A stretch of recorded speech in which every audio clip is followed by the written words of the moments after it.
একটা হাদিস বলবো, বলার পর আপনারা সিদ্ধান্ত নেবেন যে এটা এখন থেকে পড়বেন কিনা। পড়েন তো সবাই ইনশাল্লাহ, যাই হোক, এখনো যারা না পড়েন প্রতিদিন পড়বেন ইনশাল্লাহ। ক্বালা রাসূলুল্লাহ সাল্লাল্লাহু আলাইহি ওয়াসাল্লাম, আল্লাহ নবী বলেন, মান সাল্লা সুবহা ফাহুয়া ফি জিম্মাতিল্লাহ, কোন ব্যক্তি যদি ফজরের নামাজ পড়ে ওই ব্যক্তি আল্লাহর জিম্মায় চলে যায়। ফালা ইউতবিআন্নাকুমুল্লাহু ফি জিম্মাতিহি বিশাইইন, আল্লাহ যেন তার জিম্মার ব্যাপারে তোমাদেরকে প্রশ্ন না করে। এই হাদিসের উদ্দেশ্য হলো ফজরের নামাজ যেই ব্যক্তি পড়ে, কোন কৃষক যদি ফজর পড়ে মাঠে যায় ওই কৃষকের উপর জুলুম করবা না, কারণ কিয়ামতের ময়দানে আল্লাহ বলবে ফজর আদায়কারীর উপর কেন জুলুম করলা, ফজর আদায়কারীকে না আমি নিরাপত্তা দিয়েছিলাম, তুমি কেন তার উপর জুলুম করলা। ফজর আদায়কারী না আমি আল্লাহর জিম্মায় চলে গেছে, তারে জুলুম করলা কেন তুমি? নবীজি বললেন, সাবধান, আল্লাহর জিম্মায় যারা আছে তার ব্যাপারে যেন তোমাদেরকে প্রশ্ন না করে। এটা হলো ফজরের নামাজ পড়ার উপকারিতা। তো ফজরের নামাজের মাধ্যমে ইনশাল্লাহ আমরা দিন শুরু করব। ফজরের নামাজ কেউ আজকে থেকে, আগেও করি না ইনশাল্লাহ, আজকে থেকে কেউ কাজা করবো না, স্বজ্ঞানে করবো না ইনশাল্লাহ। হাত তুলেন ইনশাল্লাহ, আল্লাহ কবুল করেন। ফজরের আগে সুন্নত কয় রাকাত? বিসমিল্লাহ। এই 2 রাকাত সুন্নতের ব্যাপারে নবীজি বলেন, ক্বালা রাসূলুল্লাহ সাল্লাল্লাহু আলাইহি ওয়াসাল্লাম, আল্লাহ নবী বলেন, রাকাতুল ফজরি আহাব্বু ইলাইয়া মিনাদ দুনিয়া ওয়া মা ফিহা, ফজরের নামাজের আগে 2 রাকাত সুন্নত দুনিয়া এবং দুনিয়ার মধ্যে যা আছে সবচাইতে আমার কাছে বেশি প্রিয়। ফজরের নামাজের সুন্নতটা যদি পারেন বাসায় পড়বেন। ঘড়ির দিকে তাকাইছেন, তাকায় দেখেন 20 মিনিট বাকি আছে, বাস সুন্নতটা বাসায় পড়েন। প্রথম কাজ সুন্নত বাসায় যদি পারেন আর কি বাসায় পড়েন। দ্বিতীয় কাজ, ফজরের সুন্নতে প্রথম রাকাতে কুল্লিয়া আইয়ুহাল কাফিরুন পড়বেন, দ্বিতীয় রাকাতে কুল হু আল্লাহ। বলেন প্রথম রাকাতে কোন সূরা? আইয়ুহাল কাফিরুন, দ্বিতীয় রাকাতে কুল হু আল্লাহু আহাদ। নবীজি মসজিদে আসছে, তো এক সাহাবা নামাজ পড়তেছে, আল্লাহু আকবার। তো নামাজে সূরা ফাতিহা পড়ার পর উনি আস্তে আস্তে পড়তেছে কুল্লিয়া আইয়ুহাল কাফিরুন প্রথম রাকাতে। তো নবীজি শুনে ফেলছে আস্তে কানে দিয়া। তো নবীজি শোনার পর বললেন, হাযা আব্দুন আরাফা রাব্বাহ, এই ব্যক্তি তার রবকে চিনতে পারছে। দ্বিতীয় রাকাতে সাহাবা পড়লেন কুল হু আল্লাহু আহাদ, আল্লাহ নবী বললেন, হাদা আব্দুন আমানা বিরব্বি, এই ব্যক্তি তার রবের উপর পরিপূর্ণ ঈমান আনছে। এজন্য আজকে থেকে আমলটা মনে রাখবেন, ফজরের সুন্নতে প্রথম রাকাতে কুল্লিয়া আইয়ুহাল কাফিরুন, দ্বিতীয় রাকাতে কুল হু আল্লাহ। আরেকটা সুন্নতে আমলটা করবেন, বলবো মাগরিবের পরের সুন্নতে প্রথম রাকাতে কুল্লিয়া আইয়ুহাল কাফিরুন, দ্বিতীয় রাকাতে কুল হু আল্লাহ যদি পারেন। বাকি ফজরের সুন্নতে প্রথম রাকাতে কুল্লিয়া আইয়ুহাল কাফিরুন, দ্বিতীয় রাকাতে কুল হু আল্লাহ। এটার দ্বারা কি উদ্দেশ্য জানেন? কুল্লিয়া আইয়ুহাল কাফিরুনের মাধ্যমে প্রথম রাকাতে আপনি বুঝাইতেছেন আমি যত শিরিক সব বর্জন করলাম, দ্বিতীয় রাকাতে কুল হু আল্লাহ পড়ার মাধ্যমে বলতেছেন আমি আল্লাহর একত্ববাদ স্বীকার করে আমার দিন শুরু করলাম।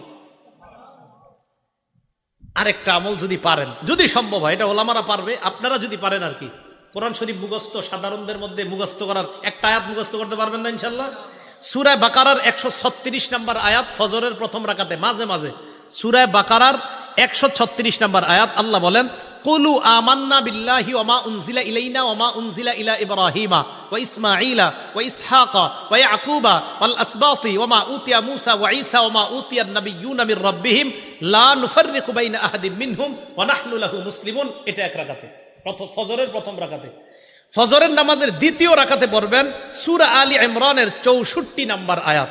ওই আয়াতে আল্লাহ পাক রব্বুল আলামিন বলেন, কুল ইয়া আহলাল কিতাবি তাআলাউ ইলা কালিমাতিন সাওয়াইন বাইনানা ওয়া বাইনাকুম আল্লা না'বুদা ইল্লাল্লাহ ওয়া লা নুশরিকা বিহি শাইআ ওয়া লা ইয়াত্তাখিযা বা'দুনা বা'দান আরবাবাম মিন দুনিল্লাহ ফাইন তাওয়াল্লাউ ফাকুলু আশহাদু বিআন্না মুসলিমুন। ফজরের প্রথম রাকাতে কুল ইয়া আইয়ুহাল কাফিরুন, দ্বিতীয় রাকাতে কুল হু আল্লাহ। যদি পারেন মাঝে মাঝে প্রথম রাকাতে সূরা বাকারার 136 নম্বর আয়াত, দ্বিতীয় রাকাতে সূরা আলী ইমরানের 64 নম্বর আয়াত। তাহলে এবার আসেন, প্রথম গেল ফজরের সুন্নত, বেশি সময় থাকলে ঘরে পড়ে নেবেন। দ্বিতীয় নম্বরে গেল প্রথম রাকাতে কুল্লিয়া আইয়ুহাল কাফিরুন, দ্বিতীয় রাকাতে কুল হু আল্লাহ। যদি পারেন মাঝে মাঝে প্রথম রাকাতে সূরা বাকারার 136 নম্বর আয়াত, দ্বিতীয় রাকাতে 64 নম্বর, মুসলিম শরীফের হাদিসে আছে, আলী ইমরানের 64 নম্বর আয়াত। 3 নম্বর কাজ, সুন্নত পড়ার পর আল্লাহর কাছে একটা দোয়া করবেন, আল্লাহুম্মা রাব্বা জিবরাইলা ওয়া মিকাইলা ওয়া রাব্বা মুহাম্মাদিন সাল্লাল্লাহু আলাইহি ওয়াসাল্লাম আউযু বিকা সালাসা মাররাত আউযু বিকা মিনান নার সালাসা মাররাত। বাংলায় বলবেন, হে জিবরাইলের রব, হে মিকাইলের রব, হে মুহাম্মদ সাল্লাল্লাহু আলাইহি ওয়াসাল্লামের রব, আমি আপনার কাছে জাহান্নাম থেকে পানাহ চাই। এটা 3 বার বলবেন। ফজর পড়লেন, সুন্নত পড়লেন, সুন্নতের পর আল্লাহর কাছে বলবেন, আল্লাহ জিবরাইলের রব, মিকাইলের রব, মুহাম্মদ সাল্লাল্লাহু আলাইহি সাল্লামের রব, আমি আপনার কাছে জাহান্নাম থেকে পানাহ চাই, 3 বার বলবেন। এটা বলার পর চতুর্থ কাজ, ফজরের সুন্নত পইরা বিবির দিকে তাকাইবেন। যদি ঘরে পড়েন কার দিকে তাকাবেন? বিবির দিকে তাকানোর পর আম্মা জান আয়েশা বলেন, আল্লাহ নবী আমার দিকে তাকানোর পর ফাইন কুনতু মুস্তাইকিজাতান, আমি যদি জাগ্রত থাকতাম, হাদ্দাসানি, আল্লাহ নবী আমার সাথে কথা বলতেন। তাহলে মনে রাখবেন, ফজরের সুন্নত পড়ার পর বিবির দিকে তাকানোর পর যদি দেখেন বিবি জাগ্রত, কথা বলবেন। এই নিয়তে কথা বলবেন, আমার নবী তার বিবির সাথে কথা বলতেন, আমিও বিবির সাথে কথা বললাম, আল্লাহ নবীর সুন্নত আদায় হয়ে যায়।